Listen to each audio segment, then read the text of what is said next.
नमस्कार दोस्तों, क्रांतिपंथ न्यूज़ की ओर से मैं कैमरामैन गौरव भीम। 21 अगस्त 2024 लखनऊ।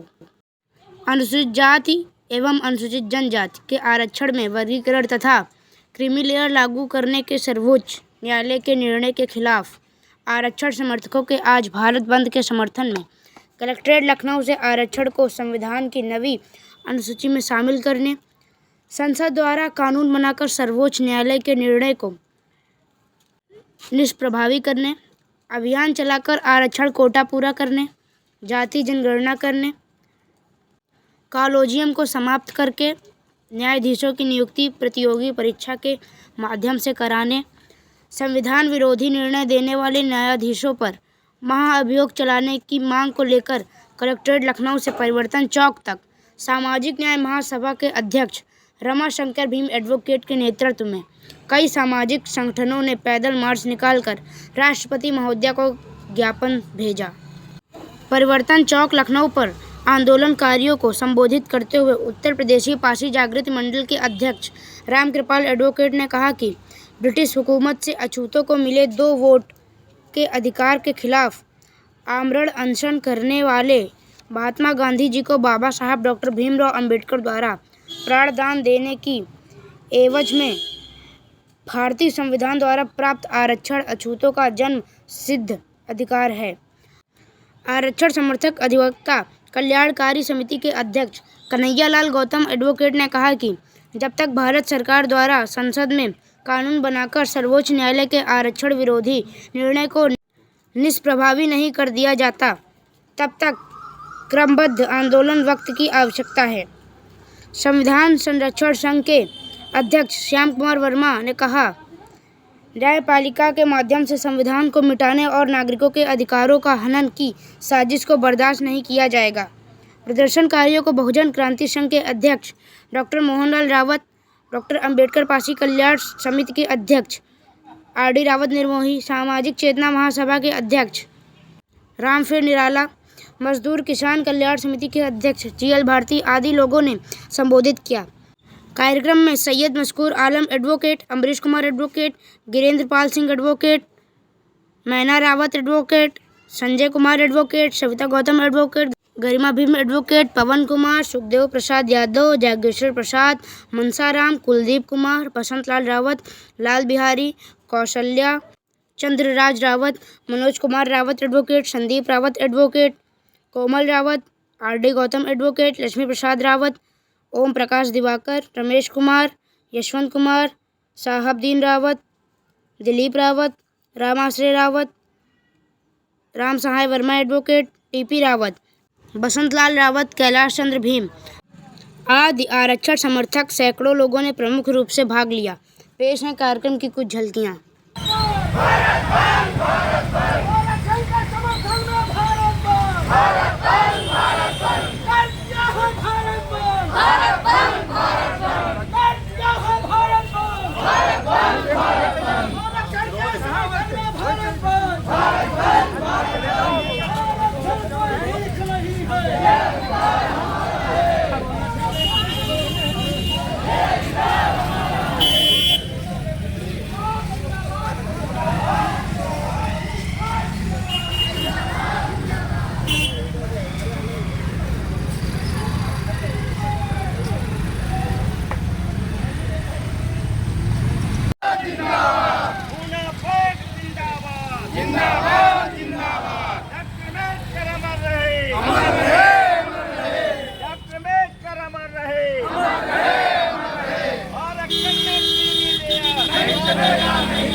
नहीं चलेगा। आरक्षण कोई भीख नहीं है, ये अधिकार हमारा है।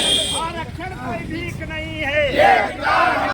नई दिल्ली द्वारा श्रीमान पुलिस आयुक्त, पुलिस कमिश्नरेट लखनऊ महोदया, अनुसूचित जाति एवं अनुसूचित जनजाति के आरक्षण पर देश की सर्वोच्च न्यायालय की संविधान पीठ द्वारा क्रीमी लेयर और कोटे में कोटा के हालिया असंवैधानिक, अप्रासंगिक और अप्राकृतिक निर्णय के खिलाफ आज 21 अगस्त 2024 को भारत बंद आंदोलन के परिप्रेक्ष्य में उत्तर प्रदेश की राजधानी लखनऊ में सामाजिक संगठनों एवं आरक्षण समर्थकों द्वारा संयुक्त रूप से कलेक्ट्रेट लखनऊ से पैदल मार्च निकालकर परिवर्तन चौक पर प्रदर्शन करके श्रीमान पुलिस आयुक्त महोदय के माध्यम से ये मांग पत्र आपकी प्रतीक्षा में प्रेषित किया जा रहा है। नंबर 1 ये कि ब्रिटिश हुकूमत द्वारा देश के अछूतों को दिए गए 2 वोट के अधिकार के खिलाफ गांधी जी द्वारा आमरण अनशन यरोदा जेल में किए जाने पर जब उनकी हालत बिगड़ी तो उनकी पत्नी कस्तूरबा गांधी द्वारा डॉक्टर अम्बेडकर से गांधी जी के प्राणों की भीख मांगी और डॉक्टर अम्बेडकर ने 2 वोट के राइट से पीछे हटते हुए पूना पैक्ट किया। पूना में गांधी और अम्बेडकर के बीच में समझौता हुआ और ये तय हुआ कि भारत के संविधान बनाते समय अनुसूचित जाति के लोगों को 15.5% और अनुसूचित जाति के लोगों को 7.5% आरक्षण की व्यवस्था की जाएगी। लेकिन अभी तक हम ये मांग कर रहे हैं, हम मांग करते हैं कि जो आरक्षण है इस विषय पर जब जो देखे वो उस तरह के फैसले सुनाता रहता है। हम ये चाहते हैं कि हमारी मांग है कि संविधान को, आरक्षण को संविधान की नवी अनुसूची में शामिल करके न्यायिक समीक्षा के क्षेत्राधिकार से परे घोषित किया जाए। नंबर 2 ये कि भारत सरकार के प्रधानमंत्री और उनकी कैबिनेट ने अनुसूचित जाति एवं जनजाति के आरक्षण में कोई भी परिवर्तन न करने की घोषणा की है, लेकिन सर्वोच्च न्यायालय की संवैधानिक पीठ का निर्णय तब तक बाध्यकारी व प्रभावी है जब तक उसे लेकर उसे संसद द्वारा निष्प्रभावी घोषित न कर दिया जाए। हमारी मांग है कि अनुसूचित जातियों एवं अनुसूचित जनजातियों के आरक्षण में वर्गीकरण एवं क्रीमिलेयर लागू करने के सर्वोच्च न्यायालय के निर्णय को निष्प्रभावी करने हेतु संसद सत्र बुलाकर कानून बनाया जाए। तीसरी मांग है ये कि आज़ादी के इतने लंबे अंतराल के बाद सरकारी नौकरियों की किसी भी श्रेणी में आरक्षण कोटा पूरा न किया जाना अत्यंत दुखद व शर्मनाक है। हमारी मांग है कि अभियान चलाकर अनुसूचित जातियों, अनुसूचित जनजातियों एवं पिछड़े वर्गों का आरक्षण कोटा पूरा किया जाए। चौथी मांग है ये कि सर्वोच्च न्यायालय की संवैधानिक पीठ द्वारा अनुसूचित जाति एवं अनुसूचित जनजाति के आरक्षण के संबंध में दिया गया निर्णय पूना पैक्ट और संविधान की मूल भावना के विपरीत है तथा आरक्षण को समाप्त करने की साजिश है। हमारी मांग है कि उक्त निर्णय सुनाने वाले सभी न्यायाधीशों के विरुद्ध महाअभियोग चलाकर उन्हें पद से बर्खास्त किया जाए। ये कि भारत में 5वीं मांग है, उसके संबंध में बात करेंगे। ये कि भारत में जाति एक कड़वी सच्चाई है। सबके विकास के लिए जाति जनगणना कराए बगैर बजट का आवंटन और सबके लिए कारगर योजना बनाया जाना संभव नहीं है।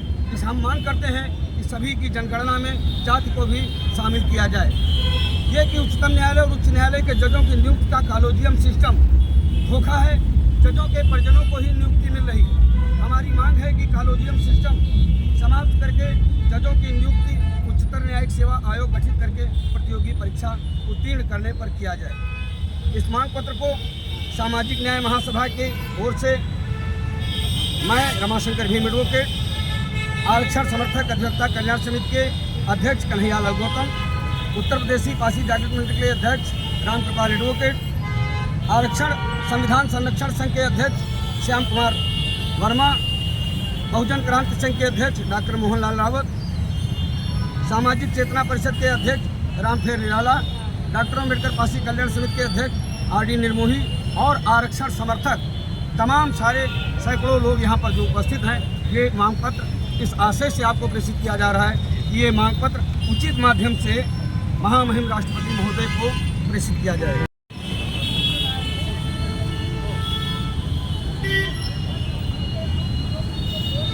सर आपका वर्जन नहीं, आपका वर्जन आना चाहिए। मैं इसको उचित माध्यम से महामहिम राष्ट्रपति महोदय तक पहुँचाऊंगा।